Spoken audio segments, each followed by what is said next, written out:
Hello, everyone, and welcome to the OnlyLandFans show. My name is Kendall Lejeune, and our guest today is Ajay Sharma.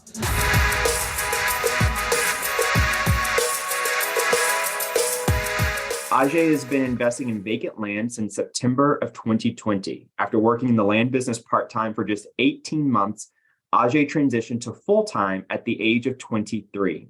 Since then, he has completed several deals in all shapes and sizes, ranging from a few $1,000s in profits to a few $100,000 in profits. Ajay now runs a team with a COO and 3 acquisition staff that are doing consistent multi-5-figure months. Ajay, thank you so much for joining us today. How are you? I'm doing well, living the dream, guys. How are you doing? Doing great. So glad to have you today. Thank you so much for joining us. Yeah. So talk to us a little bit about how you got started in land. What's your background and how did you get into it? Yeah, absolutely. So you heard it in the intro. I am probably one of the youngest bucks in this group. Started this business at the age of 22. I'm now proud to say I am an old and mature 24 going on 25. So, been around the block a few times, just not enough. I started my real estate investing journey, you could call it back in college in terms of interest. I think pretty similar to a lot of folks that get into business and get into real estate. My journey started with Robert Kiyosaki's book, Rich Dad, Poor Dad. I think it was between my junior and senior year of college when I had picked up the audiobook, and it really just struck a chord with me.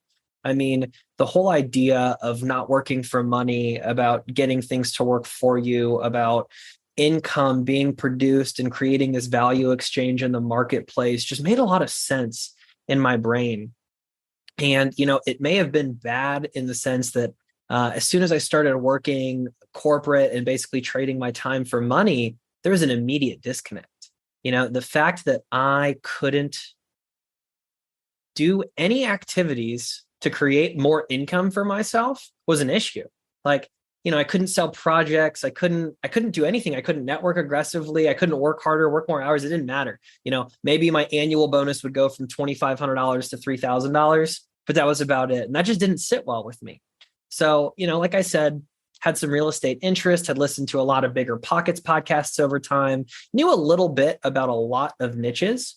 And eventually, I have to thank the RE Tipster community. Hope I'm allowed to plug some other communities here, because it was one of Seth's videos that got thrown to me by the YouTube algorithm. It was his, 7 ways to make $1,000 or more in passive income with vacant land. So I'm so glad the YouTube algorithm pitched me that video, because my interest was piqued. Especially with vacant land, you have this very low barrier to entry. Being able to purchase lots, for basically nothing. There's folks that buy these lots under $100 all the way up to a few thousand, but the point being much, much cheaper than having to raise capital in some other areas. And so interest was piqued, the light bulb went off. I listened to a bunch of the RE Tipster podcast episodes, bought Seth's masterclass, and began just diving into it. About 3 weeks after I had bought the course, I got my first deal. So, I think I had my first mailer out within a week.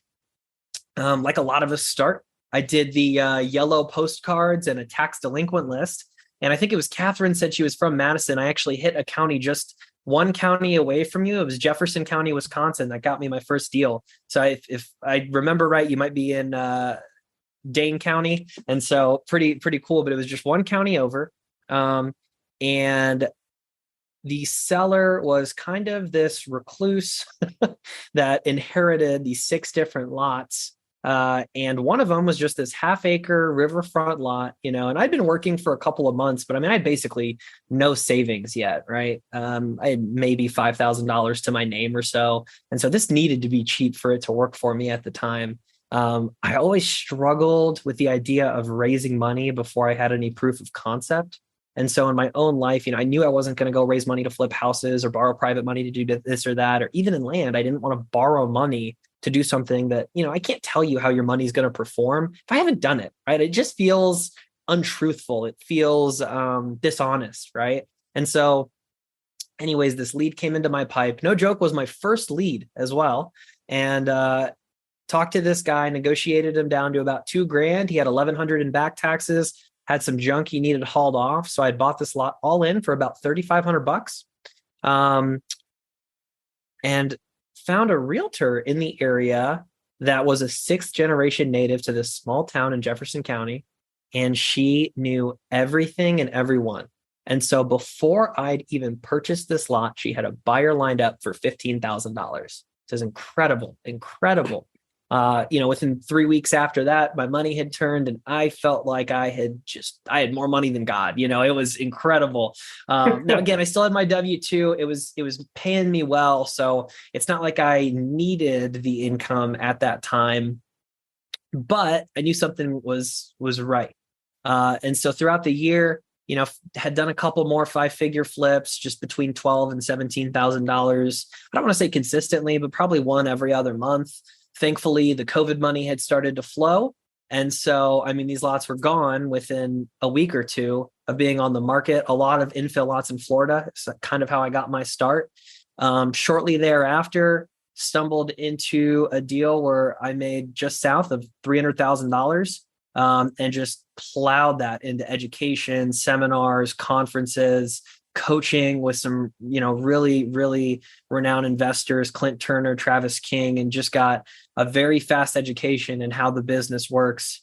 Worked with some great individuals and learned how to turn that nice lump sum into an actual business, which is how we got to where we are today with the COO and 3 acquisitions members on my team.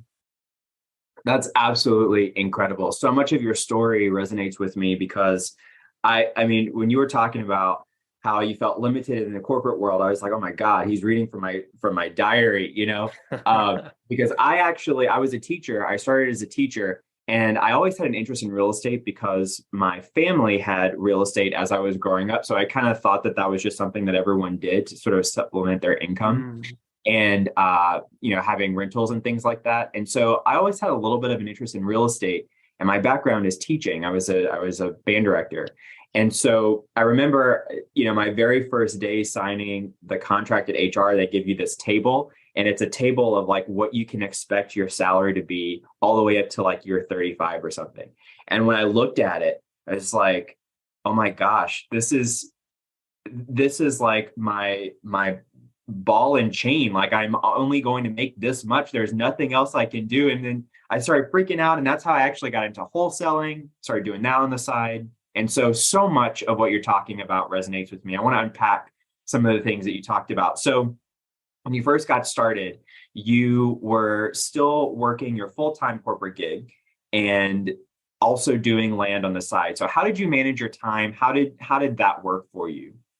Yeah, I was pretty lucky in the sense that, I worked from home, so I had no commute time. It was a nice, we'll call it cushy consulting gig.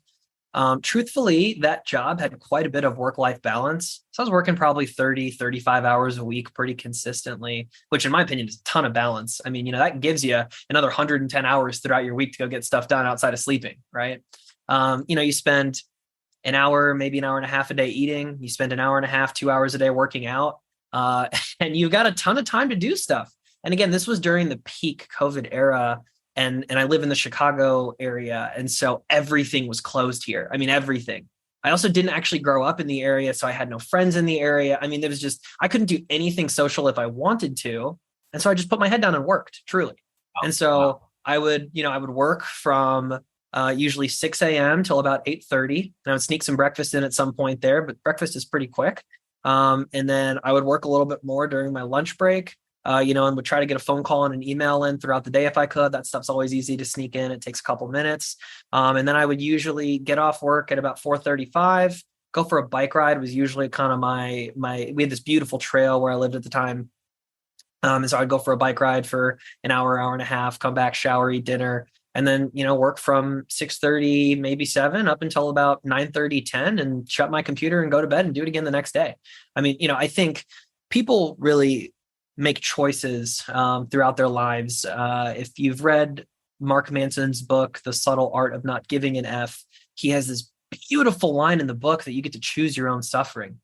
It is just a line that I live and die by. It's one of my favorite lines I've ever read in any book, because truly we choose our priorities in life. You might not think you have a choice, but you do. And sometimes that sounds really daunting, Because for example, like maybe that choice, and this is going to sound really harsh, but like maybe that choice is a certain relationship in your life, right? So if like, for instance, you choose to have dinner with your wife every night, as you should, right? But there's an inherent sacrifice in there in time regardless. Alternatively, maybe you choose to just go have some beers with buddies, right? Again, inherent sacrifice. So you always get to choose what your suffering is. If you want to complain about not having time, it's more so, how do I create a life where I have the time? But it's all about priorities, really, at the end of the day. So, I frequently, as I'm talking to colleagues and friends, I hate when people say, "Oh, I'm so sorry. I've been so busy. I just haven't had any time."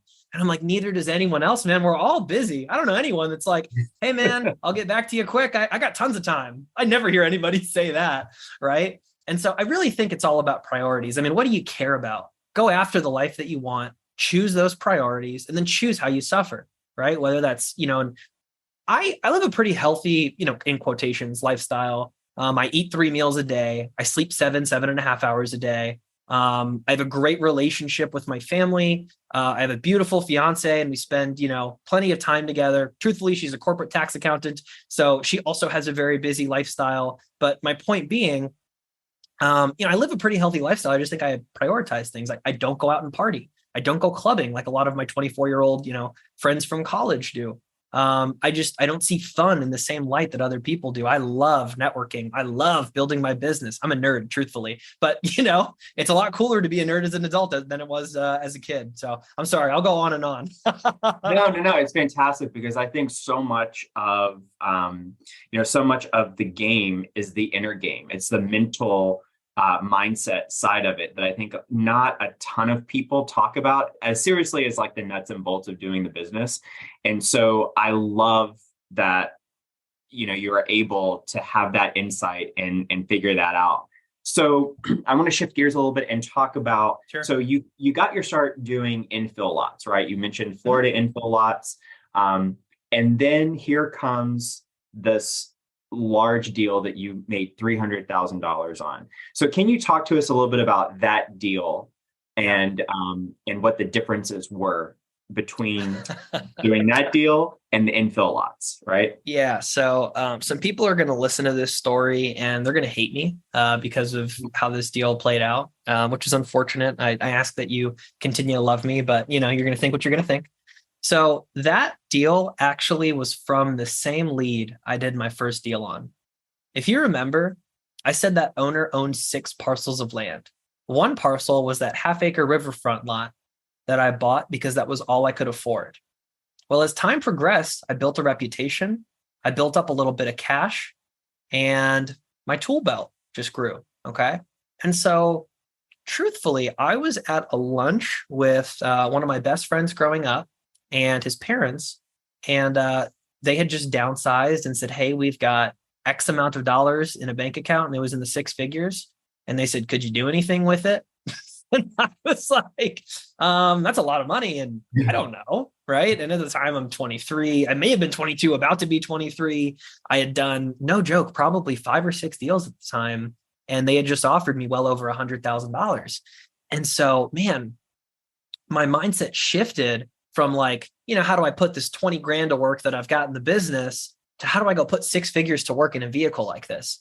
And I should mention, my whole first year in the land business, I didn't know a single other land investor. I didn't know these Facebook groups existed. I didn't know other people were out there. I didn't have any community. I mean, this was all just, on all those bike rides I went on all those walks I did in the evenings, I had my AirPods in and I was listening to every land podcast I could find and just consuming it all up. Now, that being said, my second year in the land business, I tried to network with pretty much anybody I could. And I'm proud to say I'm friends with a lot of folks in the land investing community. But sorry, let me get back to the story here. So anyways, the light bulb goes off. This gentleman who sold me this first lot also owned 110 acres in this county in Wisconsin. And so I'm like, well, let's see if he sold it yet. I give him a call and I ask him what he wants. And he says, about $110,000. And I'm like, okay. Well, he said about 1,000 an acre. We negotiated. Anyways, we settled on about 110. He had some back taxes, of course. So, I'm not joking. I'm not joking. Like, Kendall, I put all my eggs in this basket. So all of my savings into this deal. I took out a personal loan, which I wouldn't recommend to anybody, but I did. And then I raised the remaining capital from my friend's parents. And I'll share the reason I did this was strategic, because I believed that when I was seeking funding, if I had asked somebody for 100% of the funding, I couldn't in good faith justify not giving them equity.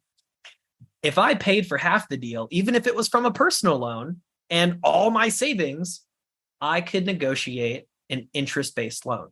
And it was a very, very, very high interest-based loan, but still way cheaper than splitting any of the equity on this deal. We ended up selling this lot. Well, it was 5 different lots. We sold it in 2 lots and in 3 lots, but for a lump sum of $450,000 altogether. Now, given I had a realtor, I had closing costs, I had back taxes, I had funding, I had, there were a lot of costs involved in that.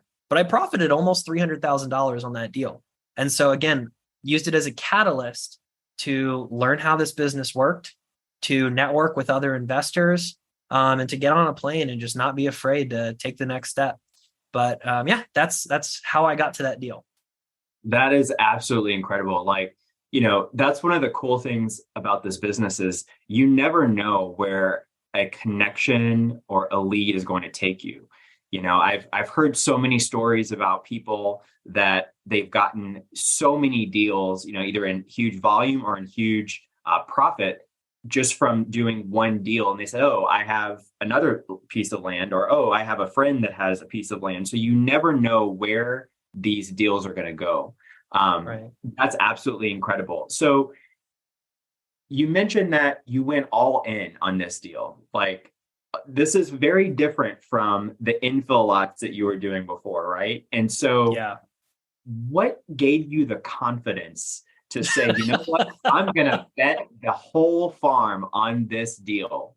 What was that like? Why were you so confident in this deal?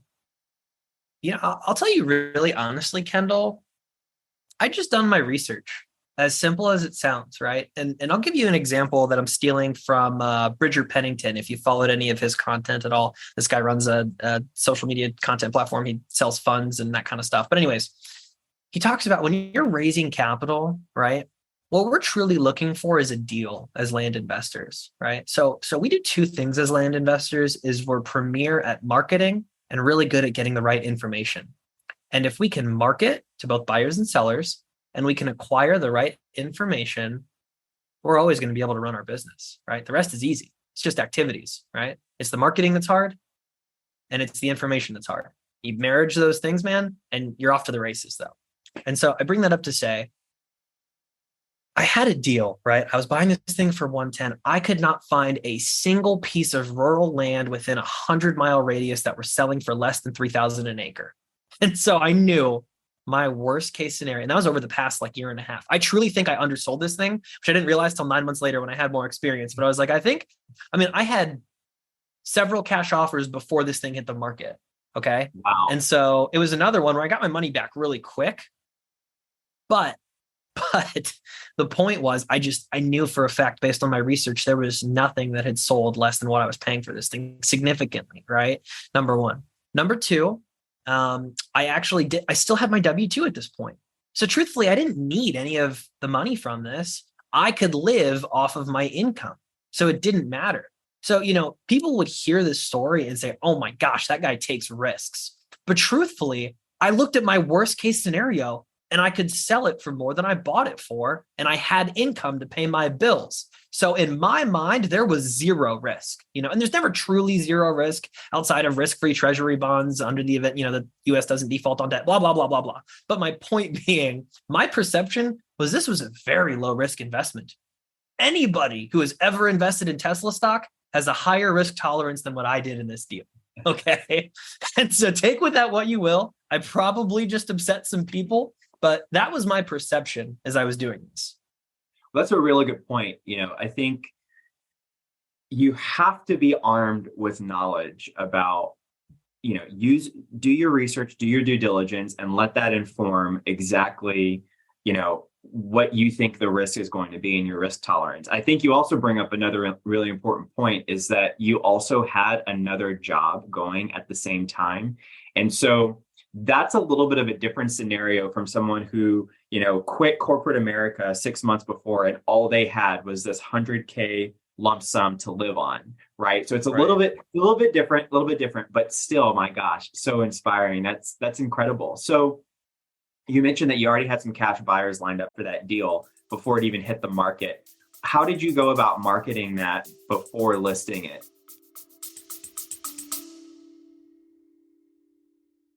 Hey, land fans! Looking for your tribe of serious land investors? Join thousands of your fellow land lovers in the OnlyLandFans Facebook group. We're talking real deals, expert strategies, and game-changing connections you won't find anywhere else. This isn't just another real estate group. This is the community where land investors come to level up. Join us at OnlyLandFansGroup.com and join the conversation today. That's OnlyLandFansGroup.com. See you there. So if you remember on that first deal, I was in touch with a woman who was a 6th generation native to the town. So again, she knew everybody. So she made the marketing seamless. I mean, she had contacts that were lined up for this thing. She had put a sign in the ground like the day before. We had gotten a full cash offer to be signed in 24 hours while I was at a conference. I mean, it was crazy. And so she just made it easy, you know. And as we're sharing this, I recognized I actually forgot to tell the story about Bridger Pennington and why I brought him up. So I'm just going to go ahead and close that out really quickly. Yeah, you know, please. In light of this being an investment, right? The thing that makes land investing so great is that we're just finding deals all day long, right? And so the example that Bridger gives is, you know, I don't know if people here are familiar with cars or not, but like Ferraris, very typical. Everybody has heard of Ferrari, regardless of if you know what they're valued at, right?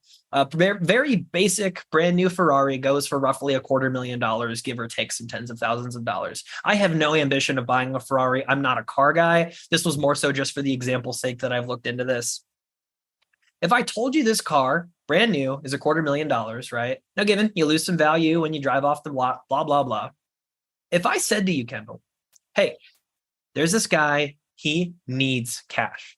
He's got a Ferrari, he'll sell it to you for 20 grand. And you've got $400 in your bank account. Do you think you could find a way to find $20,000 to go buy that Ferrari for 10 cents on the dollar?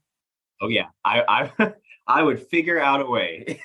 You would, right? Yeah. We're doing the exact same thing as we invest in land when you're looking for money, right?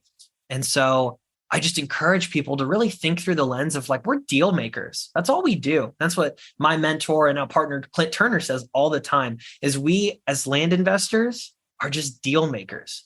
We make deals happen, right? And that's based on individual buyers and individual sellers. That's another really interesting thing about real estate that I'm going to go on now that we're here is that people love to talk about real estate in a macroeconomic lens all the time because there are these trends you can draw macroeconomically speaking. But truly as land investors, I know a lot of people that make hundreds of thousands, if not millions of dollars on less than like 100 transactions a year. Okay, myself included. And so I bring that up to say, what we do is so incredibly micro to the marketplace. We can de-risk ourselves by buying quality assets in markets with decent demand for 50 cents or less on the dollar all day long and selling them, right? And, you know, every piece of land I have ever bought has sold. And so, you know, besides some stuff I have in inventory, but I've had nothing for longer than a couple of months. And so the point being, if you're buying land for, you know, cents on the dollar, you'll be able to sell it for more than you bought it for in the future under the assumption you did your due diligence, right? Information that I mentioned earlier.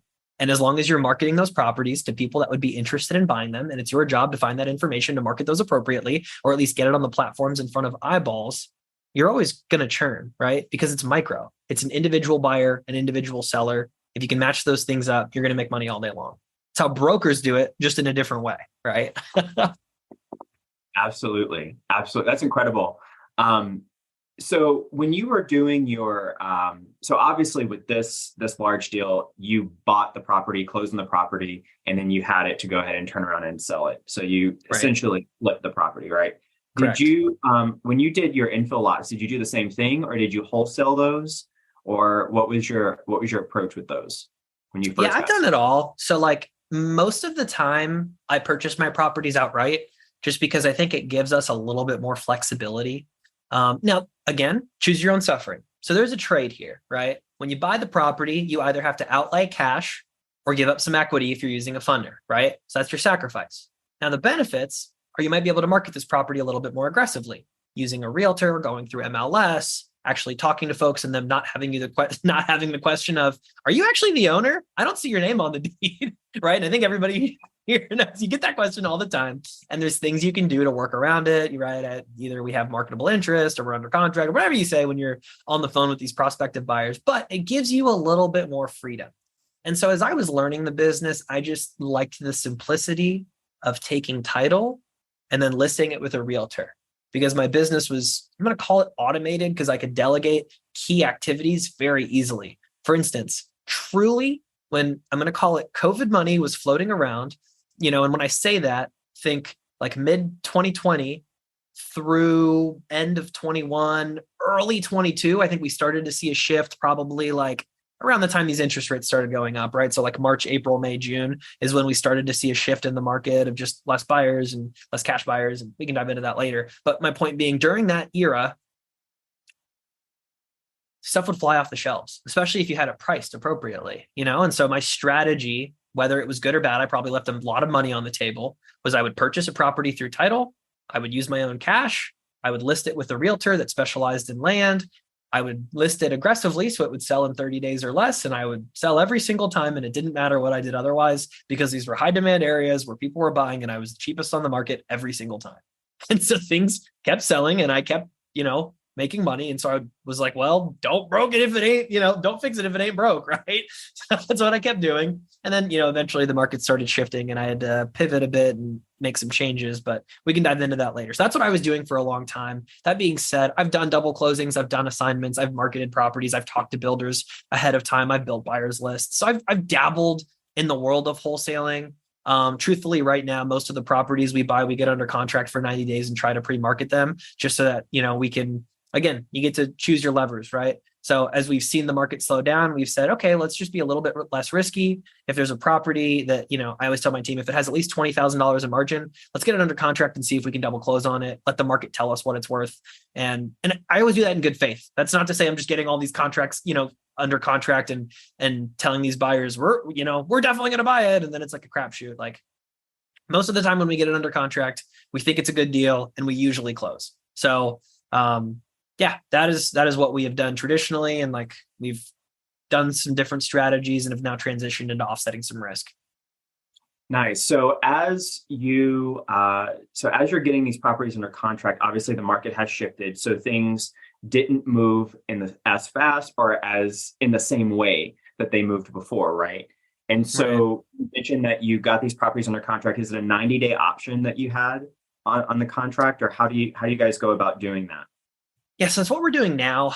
We didn't do that for a long time. We used to just try to close on it as fast as possible so we could take title to it and start marketing it on the disposition side. But since I think it was probably late October or early November, basically after the Learn Land live event that took place in Dallas back in October, I had decided, okay, the market's transitioning a bit. Most of the sellers we work with are folks that have owned these properties for years and years. And so on average, it's usually 8 years or more is what I've seen. And so they don't care if you close in 3 weeks versus 90 days. It doesn't make a difference to them, right? Now, that being said, of course, there are sellers that like have actual pain and need the money for like, I always say we're going to be in business as long as there is death, debt, and divorce. Right? People are going to need to pay off their bills. People are going to need to, unfortunately, a family member passes away, they inherit the property, or people split up and no longer use it for what they intended to use it for. Right. And I see those situations happen all the time. So as long as those happen in America, land investors can continue to be in business. Now, that being said, we'll get it under contract for 90 days. And sorry, I'm jumping all over the place here. No, after the live event, I just recognize people typically, as long as they don't have that pain, are okay with that being extended out to 90 days. So we give ourselves the 90 days. We try to market the property, and then we'll try to double close on it. We've got a deal right now that closes here in a couple of days next week. We have it under contract for 80. We found a buyer for 98. We're doing a double closing. So it's a nice, after closing costs, probably 15,500, 16,000 in spread. It's like, great. I would do that deal every day of my life if I could. I would love a handful of those every single month if I could, Absolutely. Yeah. Yeah. So when you are doing sort of like your pre-marketing, obviously you haven't closed on the deal, so you're not listing in the MLS. What do you do to find buyers? How do you kind of, pre-market those properties in that 90-day option period? Yeah, so actually the first thing we do is try to find flat fee MLS providers that will let us market with marketable interest. So in all of my contracts, we have a de facto assignment and marketing clause. Most of the time in today's market, brokers are going to require a power of attorney instead of just that clause, but we have found a couple of flat fee MLS providers that are okay with just an assignment and marketing clause. So we try to get on MLS. We have a lands.com signature account. We'll list on Craigslist. Actually has gotten us some decent leads, surprisingly. We have dabbled in and out of Facebook Marketplace a couple of times in Facebook groups. I just don't have a good process right now for managing that lead intake on the buyer side. So we haven't messed with it in full force, but I know it's there. And then if the property is not in the area, it can be valuable to get a sign on the property, but it's risky depending on how much you've communicated to the seller about what you're doing with it under contract. Yes, absolutely. And so, with the neighbors too. Like I've had so many times with neighbors are like ripping signs out because they don't want people driving by or they want to keep that piece of land just vacant or whatever it is. So we try to cold call the neighbors as well. Actually, that is something that we've worked into our process. Prior to doing that, we have now added a screening question on the acquisition side that my virtual assistant Nick, she'll ask, oh, what are your neighbors like? And that way we know if the seller has a relationship with them or if they're like hood ratty or like something you wouldn't want to, be by for whatever reason. So, trying to get ahead of that if we can. We every like other week, I'm doing a constant iteration of like, hey, what are the problems we're hearing from sellers? What are we hearing from buyers? What is my team struggling with? And then we just try to like patch the holes if we can. It is not perfect, far from it. But that's one that was a repeat, oh, well, we don't know if the buyer's this or the seller's that or the neighbor's this. Okay, great. Let's try to get ahead of it then and ask these questions. Figure it out. Yeah, I love that. I love like constant iteration, constant reiteration, because business, I've heard so many times that business is like a business is a living organism. And it's because it's going through change and it's going through adaptation and you have to change with the market, change with, get your feedback and then iterate, right? And so that is such an important piece of the puzzle. And I love that you are being intentional about what is the market giving us? And if it's not, like fast cash sales because everyone's not clamoring for property, then let's just let the market tell us what it's worth. So let's say once you get a property under contract or, you've got your 90-day option, you're marketing it, it's now down to day 80 and you haven't found a single buyer. What do you do at that point? It's a great question. Usually the properties we get under contract, we leave enough margin in that we could buy it if we needed to, right? And so, we have a lot of funders that we have worked with, more than a handful. And, I assess which funders I like to work with based on obviously their return, in addition to just like their ease of working with them.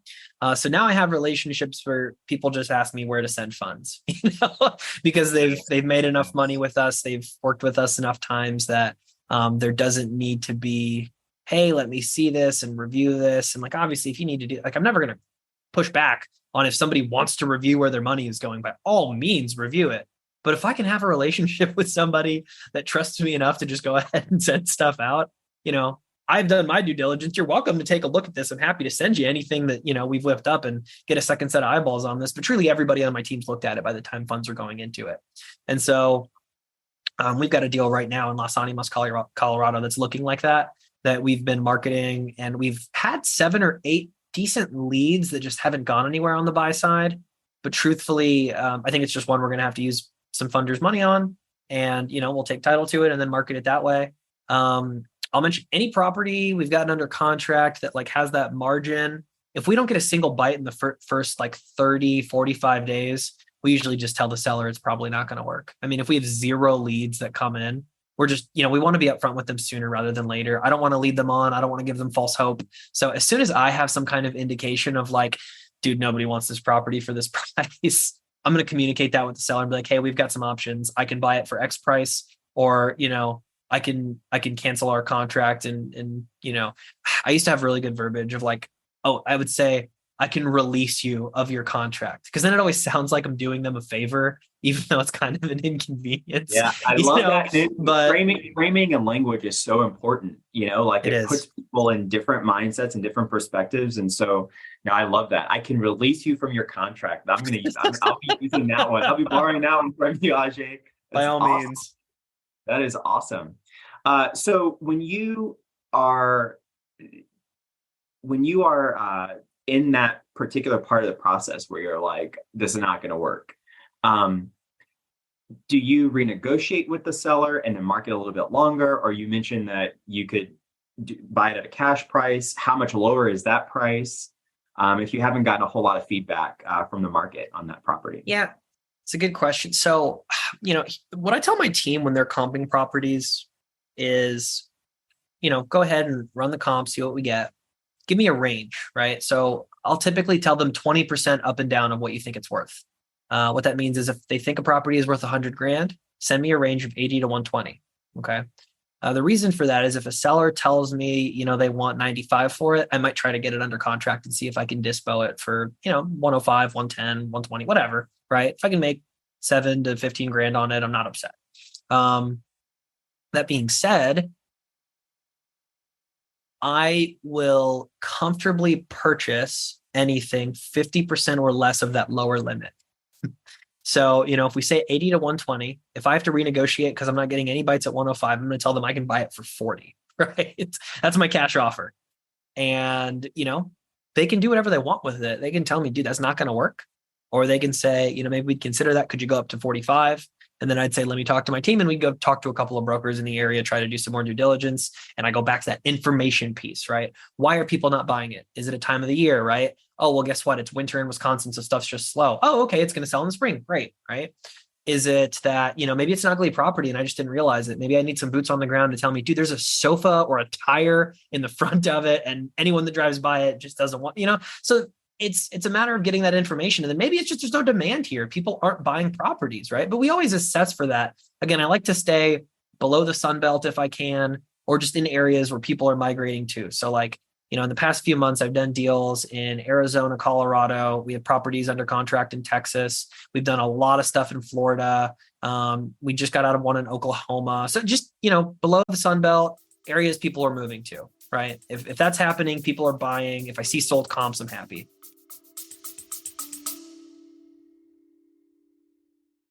Listen up, land fans. This is huge. We're bringing you the one and only Pace Morby, star of A&E's Triple Digit Flip and the mastermind behind $450 million in real estate deals. He's coming to our virtual meetup on Thursday, December 5th to share how he's applying his creative financing genius to land deals. Head to olfmeetup.com to save your spot today. That's olfmeetup.com. This is the kind of opportunity that changes everything. Got it. So that's sort of your rule of thumb when you're picking out your target areas is what type of activity is happening. How do you find that activity? How do you figure that out? Like, yeah, people are moving there, or can you explain that a little bit? Yeah, it is not as complex as anybody wants it to be. I mean, if I see sold comps in the past few months, we've got demand. And, I can look at population increase and trends if I want to, but, you don't need to be a rocket scientist to tell me people are moving to Florida, North Carolina, Texas, Arizona, and Colorado right now, right? You pick any counties in any of those places. And, if you see some sold comps in the past few months, there'll probably be some activity, right? I run this example by my team a lot because, people will say, well, this isn't really like a great deal. I can't pinpoint what this is worth. And I say, hear me out. If you lived in the area and you found out there were a recreational property selling for $15, would you buy it? The answer is almost always yes, right? Okay. What about 100? Probably. 1,000? Honestly, yeah, probably still, right? Great. Our job as investors is to find the market equilibrium. So if I think I can comfortably dispo a property in 90 days or less at $20,000. Even if somebody wants to tell me the comp say 35, but they don't sell for a year, great. Then at 20, they might sell in 90 days. And there's different ways we'll, get those numbers. A lot of times it's talking to brokers and locals and figuring out what we can. We price based on that number, right? And so if I say 20,000 is the 90-day period and 35 is the year, great. I'm going to price based on 20. I'm going to offer, I don't know, $8,500 max, maybe, if we're doing title and not trying to double close on this. And we'll work off of that. And so that's been my philosophy. I'm not going to sit here and tell you like that's truth and that's right, but it's worked for us so far. Right. It ain't broke, right? Right. So let me ask, what types of buyers are you finding? Like, is it basically is it builders that are coming in to build on info lots, or is it, people that are looking for recreational property, or people just hold property? What's the buyer profile look like typically for you? Yes, it's a really good question. So it depends on the type of lot that I'm flipping, of course. So if I'm doing an infill lot, it's somebody that wants to build a home, or it's a builder, right? If I'm doing a recreational lot, 10 acres plus, it's usually somebody that wants to get their four-wheeler out, to shoot their guns on, to hunt on if there's enough trees on it, but I am really excited about rural recreational right now because I think it's an asset class there's always demand in, right? There's always going to be some guy and his three buddies that want to buy a piece of dirt 10 miles from them where they can go hunting with their buddies. And, truthfully, there's always going to be a market of blue collar workers that aren't quite privy to the fact that there's a recession. And I don't mean that in like a demeaning way, but more so like if their job doesn't change and their income doesn't change, their life doesn't change, right? Now that's like a massive oversimplification of what's going on macroeconomically. But my point being that if their lifestyle doesn't change, let me reframe this. So one of my mentors, Travis King, phenomenal land investor, big education guy. He is from Montana. He told me him and his wife lived in California during the last recession, 07, 08. And, they felt stuff in 06. They were ahead of it. You're seeing all these tech layoffs right now. I'm guessing that means we're heading into something that's a little bit less than pleasant, right? What he also told me was his family back home, and not directly like his parents or anything, but his community back in Montana took till 09 for them to be like, there's a recession, because the day-to-day just doesn't change as much, right? Like you're not in an area where people's jobs are affected. And again, I'm not saying blue collar jobs aren't affected. I'm just saying those that aren't affected in their day-to-day. And so there's always going to be a demographic of buyers for rural recreational properties with owner financing. I have some partners that buy the financing, so I continue to do cash sales. They just take a discount for it. But I bring that up to say, like, if housing goes down, I'm okay just being in a land asset class that isn't directly tied to housing. Can you build a house on it? Sure, if you want, right? But it's rural recreational. So I think it's recession proof. But I'll tell you in full transparency here, Kendall, the last recession, I was in elementary school. And I am wrong all the time. So this is not financial advice. Do with this information what you will. This is just my opinion based on my research and what I've seen. Nice. So that actually brings me to my next question. You mentioned owner finance. So I know a lot of people in this market are transitioning to owner finance because it kind of opens up the buyer pool quite a bit. So can you talk to us a little bit about how you structure owner finance? Do you buy on cash and sell on owner finance? Or if you're doing an owner finance deal, do you buy on terms and then sell on terms? What's your approach with all of that? Right. I have not yet bought on terms and sold on terms. That is a goal of mine by the end of the year, to do some fun buy on terms, subdivide the property, sell the cut up on terms, sell the notes as a package, cash out, go to the Bahamas for a week. I don't know. No, I'm teasing a bit. But, I would love to do a project like that. It's not anything on my radar for quarter one right now. Right now, we're really just trying to drill down on the fundamentals. That being said, typically we buy in cash. Once we've purchased, we offer owner financing on the sale. The terms we offer are the terms that our financing partners define. So I don't make the terms. They're buying the notes. they call the shots, right? And so in the same way that if you try to get bank financing, the bank calls the shots because they're giving you the money, right? The guy that's buying the note from me, he calls the shots, and that's fine. I'm cool with that, right? And what they have told me is some people require credit checks, some don't. It's all personal preference, right? But if it's whatever you want the cash sale to be, they're just going to take a certain discount. One of my favorite financing partners that I've almost worked with a couple of times and the buyer keeps falling through with, but he's great to work with. His name's Eric Shiraga. He, has some criteria. I don't want to botch it. He's got all these templates and stuff if you ask him, but essentially in my mind, he'll give you 80% of the purchase price as long as the seller brings 20% down payment, 9.9% or higher interest, and typically like a 3 to 10 year term, maybe. Don't quote me on that exactly, but like that's the terminology roughly that's laid out. And if I just tell the buyer that, hey, these are the terms, I know I can get a note buyer to come in and give me 80% of what the sale price is, right? So if we sell it on terms for 100 grand, I'm going to receive 80 grand at closing, sub, realtor and title fees. Got it. So you kind of reverse engineer from what the note buyer is going to sort of accept. That will dictate how you sell it on terms, right? Correct. Yeah, that's super smart. That's awesome. Because then you have a note buyer built in to the deal. That's exactly fantastic. That's awesome. I'll tell you, like, Kendall, the reason for that is I don't like holding financing. It's not my business model. I like cash. I think cash gives you power in a recessionary market. And so I just like cash is king. Exactly. It gives you flexibility and options. I don't believe or buy into the whole, the notes on land or passive income. I just think it is an ability to sell your land faster. That's all that it is, right? You're just delaying when you see that. Now you might get a little bit more for your, for your financing, but there's a time value of money aspect to it. So personally, again, this is all personal preference, but I'll gladly take 80% of what the sale price is, take my cash because I sold this faster, use that cash and go get more deals.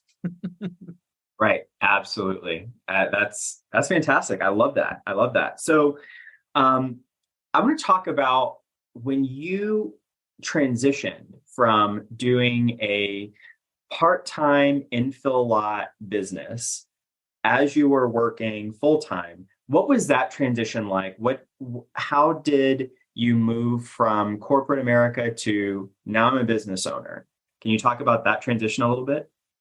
Yeah.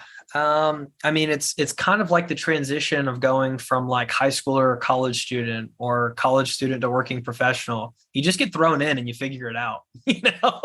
I can't say there was like this pivotal moment where I was like, whew, I'm a businessman. It was very much like I had to learn the same way everybody else did that profit and cash aren't the same thing.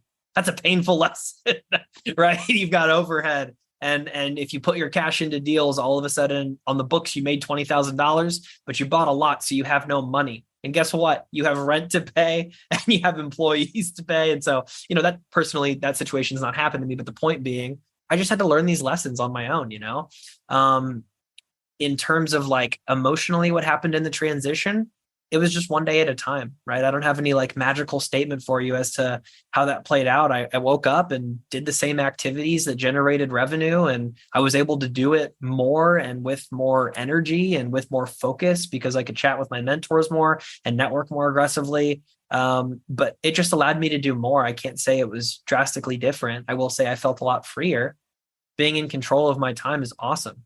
Truthfully, in a perfect world, I'm able to work out in the middle of the day and I take meetings on walks and I'm able to go drive down to different areas or up north or whatever in random days and work weekends if I want, not work weekdays. And so, there's this good joke that I hear with entrepreneurs all the time that as an entrepreneur, I have the freedom to work whichever 80 hours I want every week. Because you get to choose, but truthfully, you're always on, right? Sure. But yeah, I'm sorry, I don't have a great answer for you in terms of my transition. No. I just know it meant more and I just networked more aggressively and worked a lot harder. That's awesome. So at what point though, did you say, all right, I have reached a point where I want to quit my salary job? What were the determining factors for you? Was it that 300K deal where you're like, okay, 300K, I'm done. I'm sending my resignation or over, or what what was that point for you where you shifted and said, okay, it's time to go full time? It's a great question. I wish I could tell you after I got that deal that I said, great, I quit. I did not. Right. Yeah. I'll give you a couple of reasons why. Number one, I was a technology consultant. And so I worked on a client that was not very demanding. And what that meant was truly, Kendall, I was at that point working 15 hours a week. And they had just given me a promotion. Nice. And so, I mean, it was great.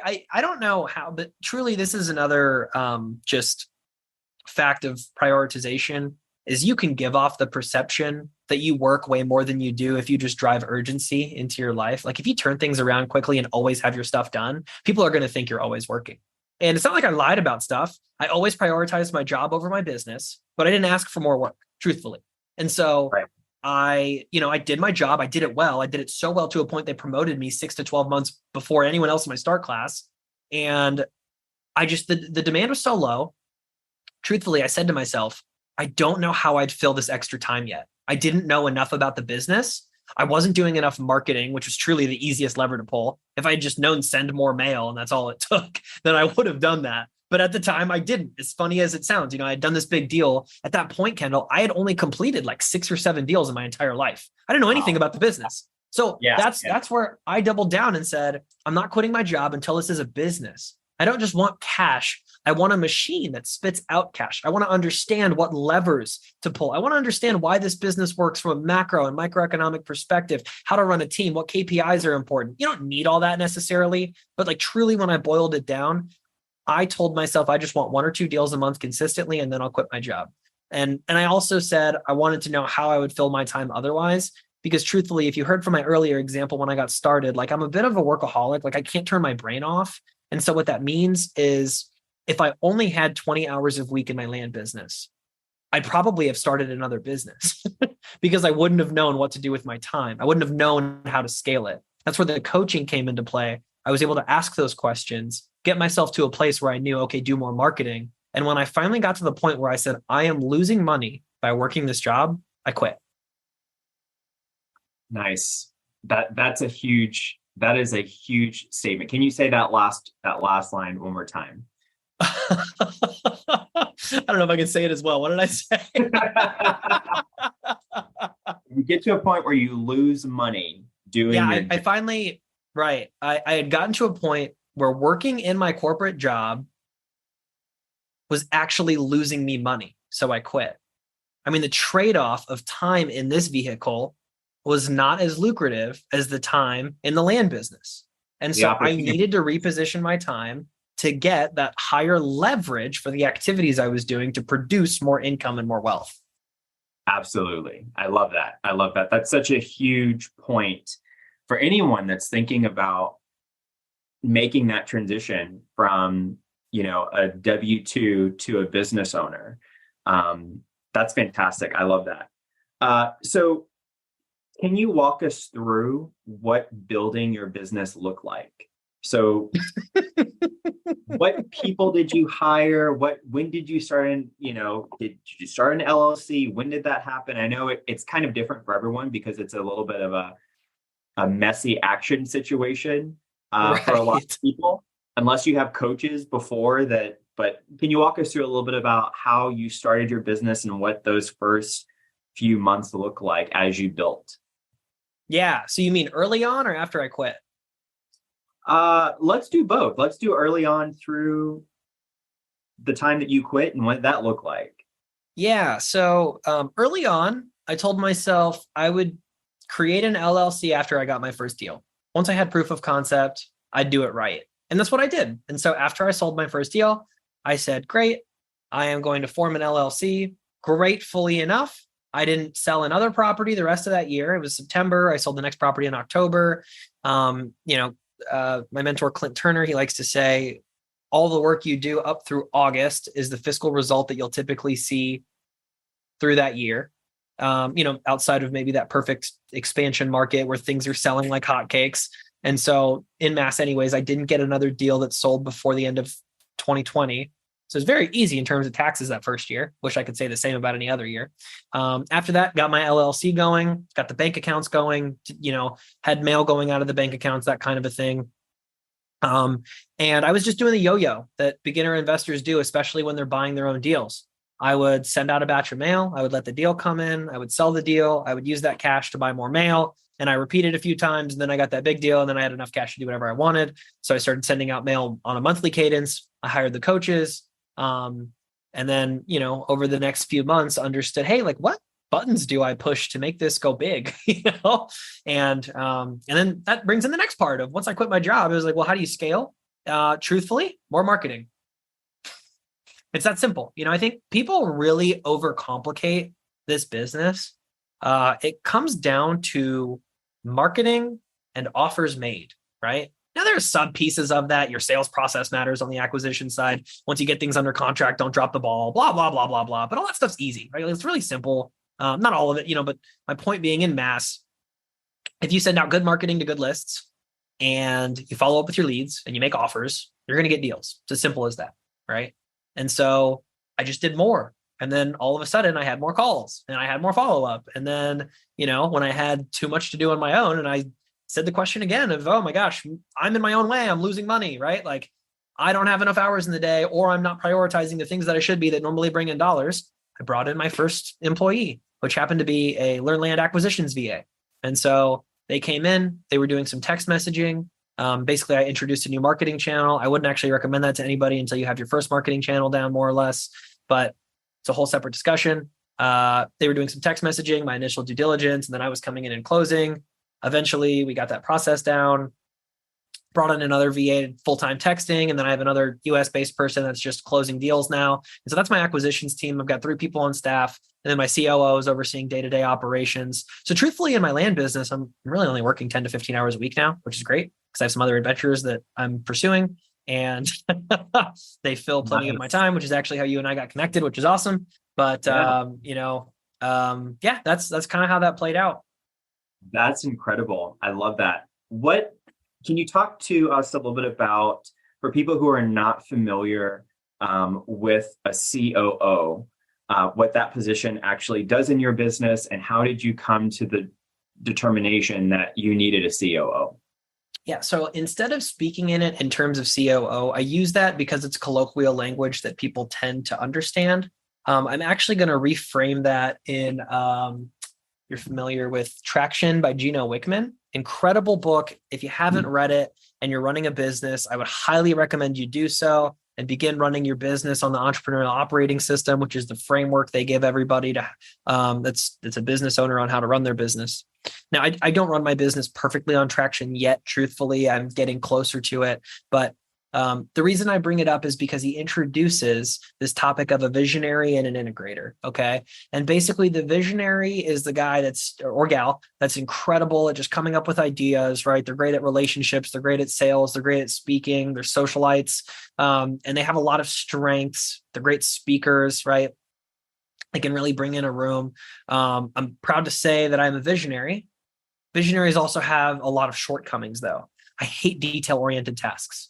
The first hire I should have hired should have been an admin. Well, maybe, but I should have brought in an admin regardless of what the first hire should have been, because I really was just slow to respond to some emails and do some due diligence and do some like follow-up that I really should have been doing, because I just don't enjoy admin tasks. Like the details bore me. I want to sit around and plan strategy and figure out how to go do big 6 and 7-figure deals all day long. I don't want to talk about, do we want to use MapRight versus Regrid for our GIS system? You know what I mean? Like, I don't care which one you use, just whichever one, works better. Right. Now I brought in a COO because I needed somebody to interface with our employees on a regular basis, to oversee day-to-day operations. He's now handling closings, which is great. I've had some months where I've done as much as like 13 closings, which, maybe is peanuts to some people, but man, each one of those, if you're getting those, in-person signed, I've got a UPS down the road that signs all my stuff. Takes 30 minutes for me to print these off and review the documents and sign these papers and then run down to the UPS and then wait in line and get these signed, from 30 to 60 minutes. And then I got to scan them and upload them. And I know that like sounds very complainy and whiny, but I can go spend an hour closing a deal or establishing a new relationship that's going to bring in thousands of dollars versus signing these documents that I can outsource to somebody either somebody I really trust, like a COO, or truthfully, a transaction coordinator for like $20 an hour. Right. And entrepreneurship is this constant grind. Another term they use in Traction is delegate and elevate. You want to find activities that are low value, right? For instance, doing your laundry is one people bring up all the time for whatever reason. But instead of spending an hour doing your laundry, you could have an hour doing some revenue generating activity that brings in money. For instance, closing a deal on acquisitions, right? Talking to a buyer on dispositions. I don't care what it is, but the point is, if it's an activity that brings in money in some sense, you want to be working on that, right? And then there's activities that bring in money of varying degrees. Okay. So sending out a text message through launch control, for example, is somebody I can hire somebody to do that for $5 an hour. Does it bring in money? Eventually, should I be doing it? Not so much. Right. Alternatively, closing a deal that's going to make us $30,000. Yeah, I could outsource that to my sales manager, my acquisitions manager. I could also get on the phone myself because that's a high enough dollar amount that I kind of want to make sure that deal closes. And I've been through some sales training and I read a lot of books. And so I'm comfortable on the phones and able to do that. But the point being, imagine you queue that up, right? And your company makes $25,000 to $30,000 on that call. You're telling me in that 10 minutes that you spent on the phone, you're going to make $25,000 if all the activities go well after, right? So what if you could just get me on the phone with opportunities like that all day long, right? This is 10 minutes, right? There's 60 minutes in an hour. So you multiply by 6, and now you're telling me my time is worth $150,000 an hour? Well, I don't quite make $150,000 an hour, but under the assumption I could engineer a business where all I did was close deals all day long that made us 25 grand every single time I hopped on the phone, I could, right? And so there's a lot that needs to go into that in terms of reworking, but that's kind of the point of the whole delegate and elevate. Now, going back to your initial question of what is a COO, what is an integrator, he oversees a lot of the day-to-day operations that need to happen. Renegotiating some contracts, right? Overseeing title and closing, overseeing the team as they have issues, right? Because that's another thing about business is you're always playing tennis. You have to be reactive to everything that's happening. So like another thing I recommend to people is make sure you set up time where you can be proactive, if not every day, at least a couple times a week. I recognize I'm talking really fast right now. It's because I'm excited. So I love my morning time. Right now I have a routine where I've been waking up about 5:20 a.m. every day. I go to bed at like 9 to 9:30 every night. So I get plenty of sleep. Like I said, I'm up at 5:20. I, use the bathroom, brush my teeth, drink a glass of water, get to my desk, read my Bible and my devotional, journal a little bit, and then I get to work. And so it's quite literally like I want a 15 to 20 minute kind of, wake up routine. And then I just work. And then I try to work from 6 to 10. So I typically don't schedule meetings before 10 a.m. unless they're really important. I'm always pushing back on people trying to get meetings on my calendar before 10 because the amount of work I can get done between 6 and 10 is like 3 times the amount of work a normal person can get done from like 8 to 5. Okay. And so me having that time is just extremely valuable on a regular basis. And it's that proactive time. And then I have the rest of now I have a second work day where I can be reactive. And as problems occur and there's things I need to solve, I can jump in and do that. Right. And if I find a gap in my day, guess what? I'm going to go get a workout in, or I can go, do a bunch of other things. But the point being, I needed to bring in an integrator to help me get to a level where he acts as a very high level executive. I don't want to call him an assistant because that feels very like underwhelming, but he's able to handle some admin tasks that are very important, while also handling a lot of the day-to-day operations that are going on in the business and having like his pulse on what's going on, making sure the KPIs are tracking through, talking to our team about a matter when I need him to, Yeah, that is invaluable. And I'm sure that leveled up your business tremendously when you actually started using an integrator. I'm a visionary myself. And so as you were reading right out of my journal, I was like, oh my gosh, I have to do the details and the grind. I don't care how the sausage is made. Let's just do this. Like, right. That kind of thing. And so I'm interested if you could share with us, if you have an integrator that's doing the day-to-day operations of your business, what are you doing in your business? Playing tennis. No, I'm just kidding. So I'll give you an example rather than just walking you through, because there's no 2 days that are alike as a business owner. Sure, absolutely. If there are, you need to be changing what you're doing, truthfully. The other day, I was looking at our pipeline and I recognized we had 3 deals where we had gotten verbal acceptances for that just didn't happen when we needed a contract signed. So I dove in, right? This is an issue that my integrator doesn't know how to solve. And both I do, and I have a network to help me solve it, right? So I dive in and it looks like people accepted a verbal offer, but aren't signing our contracts, right? And so the question becomes, what's going on here, right? As a visionary, you need to be able to solve problems at a high level because you have an expertise in the business, and you have to look at it from unique angles, okay? Now, there are right ways to solve problems and wrong ways to solve problems. And I don't even mean like the ideology of them. I just mean like the actual result. So when we were looking at this, my gut reaction was like, oh, the feedback we're getting is this contract sucks. It's not professional because it's your typical, one-page contract you'll get in a template. And it worked for me for so long. So I'm like, why is this changing? Right. And my team was like, can we switch over to, these 10-page contracts that are the de facto from the state that you would get from like a realtor or a broker? And at first I'm like, well, if this is going to get us more deals, sure. But I'm like, it just doesn't seem right because I've done dozens and dozens and dozens of deals with this 1-page contract with no issues. So I dive back in, I talked to one of my mentors, and he's like, Ajay, you have a sales process issue. This isn't an issue of your contract. I'm like, what does that mean? And it means we're not setting expectations, right? So we talked about framing earlier, right? So this is the difference between, hey, we're going to send over a contract since you accepted this offer. Bye, right? Versus, hey, Kendall, so I just want you to know the next steps here are we're actually going to get you a contract, and the contract's going to be a 1-page document. The reason we do that is we want this to be as simple as possible for all of the folks that we work with. We just want this to be a really easy process for you. We're going to get this over to title, and they're going to take care of facilitation of funds and transfer of deed or transfer of title. So I have 2 different levels of how I say that statement based on how sophisticated the seller is. If they seem pretty sophisticated, I say facilitation of funds and transfer of title because it sounds real fancy. If they're a little bit less sophisticated, I'll say they'll move the money around and move the documents around or something along those lines, but you always want to meet whatever level of sophistication your seller is and also match their tone and energy. And that's a whole separate topic we don't need to dive into. But anyways, my point here being, you set the expectation and say, oh, we're going to send you this contract that's so simple, anybody can read it. However, if you have questions, why don't we go ahead and set up a call for tomorrow, right? Is this a good time to call you again? Great. And what you've done there is, number one, you've acted as if you've done them a favor. We keep this so simple so it's easy for you, rather than it being, hey, we're going to send you a contract. They get a 1-page contract, and they're like, what kind of unprofessional firm is this that sends a 1-page contract to buy my $10,000 property, right? Which we laugh at because it's like not a lot of money, but it might be to them.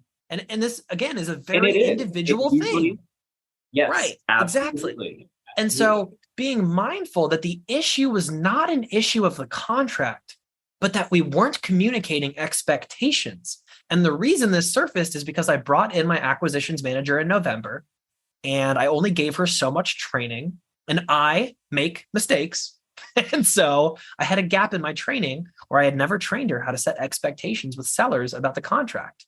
And so then once I figured that out, we went back and I said, hey, acquisitions manager, I don't want to name her. But I was like, hey, this is something you now need to work into the conversation at the end. I want you to talk about timeline. I want you to talk about the contract. I want you to talk about next steps, right? Because if you were working in any other business that wasn't acquisitions based, but it was sales based, you always want to communicate what we call the customer's journey, right?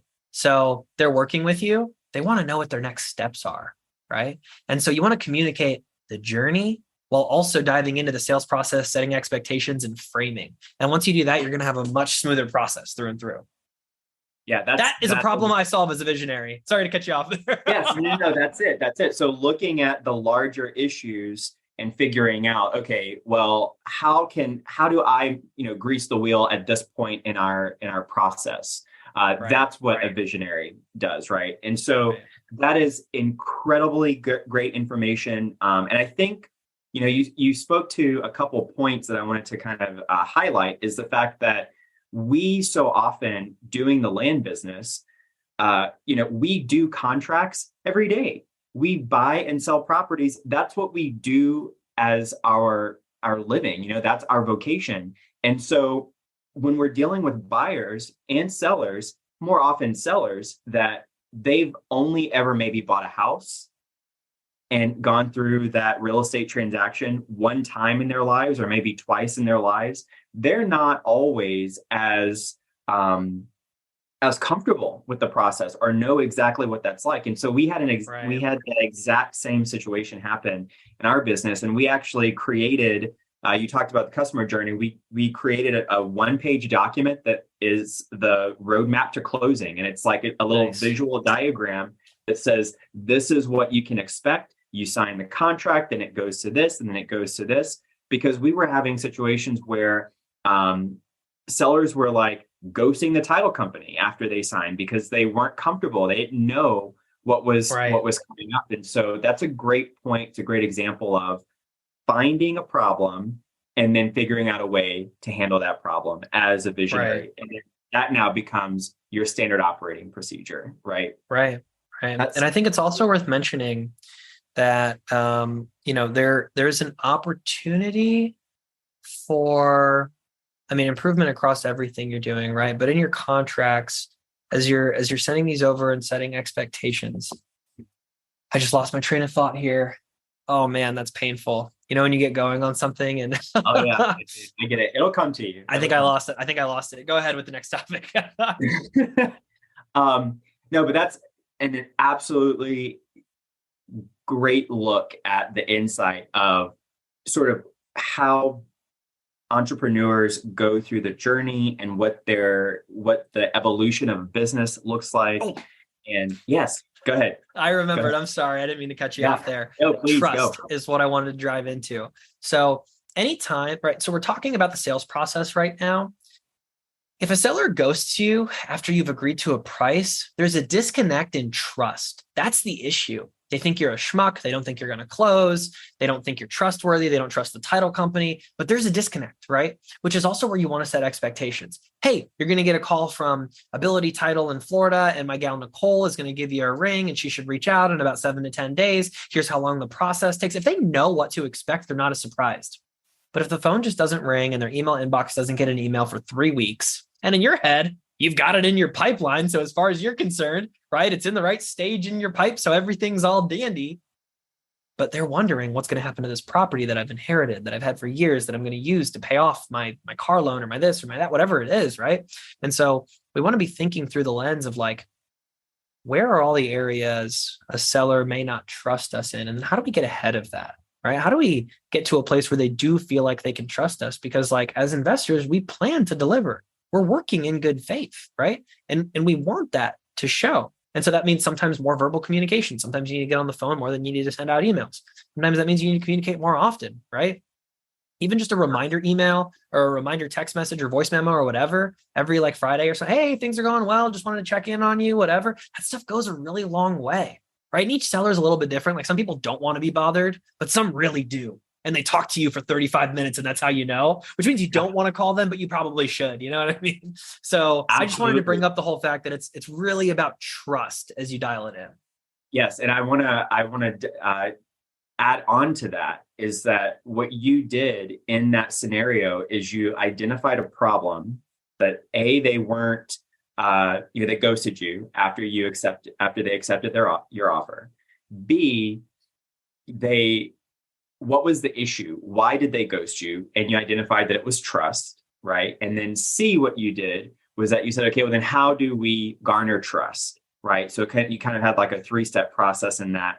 And that is so, so critical when, trying to figure out like, how do you improve your system? And I geek out about this stuff too, because that's sort of my superpower is like, visionary, improving things, right? Like, what are we doing? How could we be doing it better, right? And so, I love this. I could literally talk about this stuff all day, but I do want to get to some questions from the rest.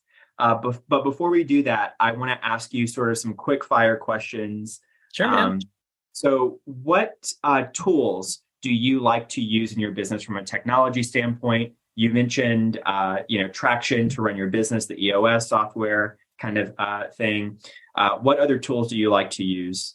You mentioned MapRight, that kind of stuff. Yeah. So of course, MapRight for due diligence. We use that a ton. You're able to share maps. It makes it really, really easy. We use Pebble as our CRM. I'm a friend of Jesse Kwong's. Constantly talking to him about how we can, make things better for the land investing community. He's great at communicating and loves connecting with investors. So really open to feedback, super, super receptive. We use OpenPhone for our phone communications. That's one I'm so happy we switched to because I'm able to track everybody's activity. I can see what phone calls you sent out. Open Phone actually has analytics. I can see how much time we're spending on the phone talking to sellers by user, which is pretty cool. And then have different phone numbers broken out, and it's all in one place, and different people can get called, and you can manage, seller lines versus buyer lines, but it'll all be Open Phone, and you still get a different interface on your cell phone when the phone rings. So it's just really nice to have. I'm a big fan of Open Phone. Slack is what we use internally to communicate with one another, just on the free version. It's been really, really helpful. I like segmenting communications between work and personal life. So that's why I'm a big fan of Open Phone, big fan of Slack, versus like a Google Voice, where you can't tell if the call is coming from Google Voice or just a call to your personal cell, right? Right. Aside from that, I don't know that I'm using anything that's super cutting edge. I use Notion for some to-dos. What about texting? What platform do you use for texting? Yeah, we use Launch Control. So good friends with Callan Faulkner. She got us set up on Launch Control. And that's actually all we're doing right now. I don't know if I mentioned this or not, but we turned off mail in Q4 because it was getting close to the holidays. And, I've been in this business a couple of years. I've seen every single winter, the mail just doesn't hit. It feels like between Thanksgiving through like the second week of January, like we're probably just starting to get phone calls from any of that mail that's gone out, truthfully. And it just gets lost in the shuffle. You're like traveling and you're getting this. So basically, if it's not a bill or a check, it's getting thrown away is what I've seen. Right. So we just decided not to send any out and double down on our texting process. So we're a full texting shop right now. I know how to turn mail right back on. I did it for years. So I'll turn mail back on as a marketing channel again here, probably in a month or two. We're testing some different areas. Something I really like about Launch Control is we have a subscription with something called LandVision, which is like a subsidiary of Lightbox. And basically we get free data now. Well, free is relative. We have to pay a few $1,000s a year for LandVision, but we get 20,000 records to pull for free, every single day if we want. So we're able to test areas very, very cheaply. Again, my texting DA is $850 a month. Launch Controls, $400 or $500 a month. Our data's free, and then it's just skip tracing. So I can test 20,000 records for a couple $1,000 with all my team's, human capital cost accrued in that. Absolutely. So we're just really lean right now, which I love. Sorry, that's absolutely the point that I want to get to, is the fact that, you mentioned, like, in the land business, a huge piece of our business is marketing, right? And so testing marketing, and I just have not found a cheaper way to test marketing than texting. The response rate is super high. Like it's fractions of a penny to send out a text. Right. So I completely get that. What are who are the entrepreneurs and business owners that you like to follow? You mentioned a few people, Bridger Piddington. Can you kind of give us a little bit of a short list of top of your mind? Who do you like to follow? Yeah, I would say my two most watched people on YouTube are Alex Hormozy. Huge fan of his stuff. He has changed my life. Yeah. If you're not watching his content, you're losing money. I mean, this guy is giving out like 3 MBAs worth of content every day. I mean, it's incredible. You've got his book. I have it on Audible. It's phenomenal. I've listened to it 3 times. Phenomenal. Yeah, it's so good. And then Patrick Bet-David of Valuetainment. Not sure if you're familiar with him or not, but I've been to 3 of his conferences. I've been to his house. I've met him, and he's an incredible business person that I look up to. And so those are 2 people I follow very avidly. Awesome. So if people want to contact you and try to get it, work with you, how can they go about doing that? Yep. There's 2 ways. Number 1 is Instagram. So I'm pretty active on there. I have an investor account that I on again, off again post on pretty frequently, depending on the week. But it is at Investing with Ajay. And I talk about vacant land investing and some other things in there. So I'm pretty active. You're welcome to DM me there. If you want to just email me, it's ajay@learn.land. Kendall and I got introduced through LearnLand. Truthfully, I started working with them and coaching with them and doing a myriad of things. So super excited about that and having fun. But those are probably the 2 easiest ways to get a hold of me. Ajay, thank you so much for being so generous with your time. Thank you, everyone, for following and being with us. As always, if you want to connect with us, collaborate, please sign up for the Facebook group OnlyLandFans. And we are so excited to work with you and network with you. So everyone, have a great night. Thanks for listening, and we'll catch you on the next one. Thank you. Thanks, guys.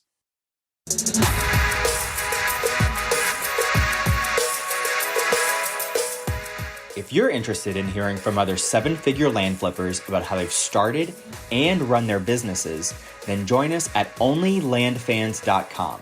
Looking forward to seeing you there.